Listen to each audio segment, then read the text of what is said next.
அன்னதானம் செய்வதை செலவு என்று சொல்ல முடியாது. தானத்தை பெறுபவன் போதும் போதும் என்று சொல்வது அன்னதானத்தில் மட்டுமே.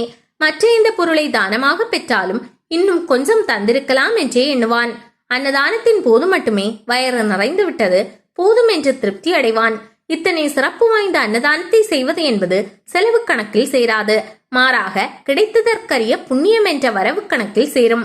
அட்சய திருதியை நாளுக்கும் மகாபாரதத்திற்கும் தொடர்புண்டு. பாண்டவர்கள் வனவாசம் செய்யும் காலத்தில் உணவிற்கு மிகவும் சிரமப்பட்டார்கள். கானகத்தில் தங்களை காண வரும் முனிவர்களுக்கும் ரிஷி விருந்தோம்பல் விதியின்படி உணவளிக்க வேண்டும் அல்லவா? உணவு சமைக்க என்ன செய்வது என்று மனம் கலிங்க திரௌபதி சூரிய பகவானை நினைத்து வழிபட்டாள். சித்திரை மாதத்தில் வரும் வளர்பிறை திருதியை நாளில் அள்ள அள்ள குறையாத அட்சய பாத்திரத்தை திரௌபதிக்கு வழங்கி ஆசீர்வதித்தார் சூரிய பகவான். அஷயம் என்றால் குறை என்று பொருள். அஷயம் என்றால் என்றும் குறைவில்லாத என்ற அர்த்தத்தில் இந்த நாளிற்கு அட்சய திருதியை என்றும், சூரியன் அளித்த அந்த பாத்திரத்திற்கு அட்சய பாத்திரம் என்றும் பெயர் வந்தது. அந்த நாளில் எது செய்தாலும் அந்த செயலானது மீண்டும் மீண்டும் தொடர்ந்து கொண்டிருக்கும்.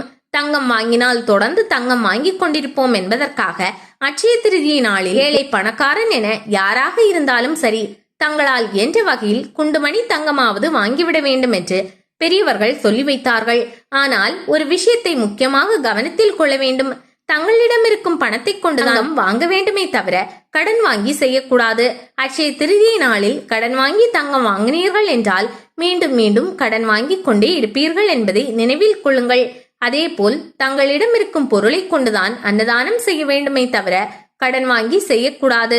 ஜோதிட ரீதியாக ஆராய்ந்தால் நவக்கிரகங்களில் தந்தைக்குரிய கிரகமான சூரியனும் தாய்க்குரிய கிரகமான சந்திரனும் ஒரே நேரத்தில் உச்ச பலத்துடன் சஞ்சரிக்கும் காலமே அட்சய திருதியை நாள்.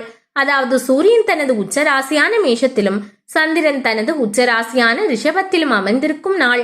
அதாவது தாய் தந்தை இருவரும் உச்ச பலத்துடன் அமர்ந்திருக்கும் நாள்.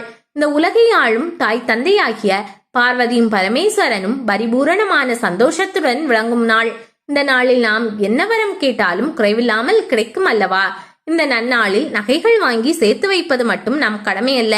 திரௌபதிக்கு சூரிய பகவான் அட்சய பாத்திரத்தை வழங்கியது அவர்கள் சாப்பிடுவதற்காக மட்டுமல்ல, அரசர்களாக வாழ்ந்த அவர்கள் காட்டில் வசிக்கும் போது என்று அன்னதானம் செய்ய வேண்டும் என்பதற்காகவும் தான். அட்சய திருதியை நாளின் இந்த உண்மையான அர்த்தத்தினை புரிந்து கொண்டு அந்த நாளில் ஆதரவற்ற முதியவர்கள், குழந்தைகள், மாற்றுத்திறனாளிகள் ஆகியோர்களுக்கு நம்மால் என்ற அன்னதானத்தையும் பொருளுதவியும் செய்தோமே ஆகில் நம்மிடமும் அள்ள அள்ள குறையாத செல்வம் வந்து சேரும் என்பதில் எவ்வித ஐயமும் இல்லை.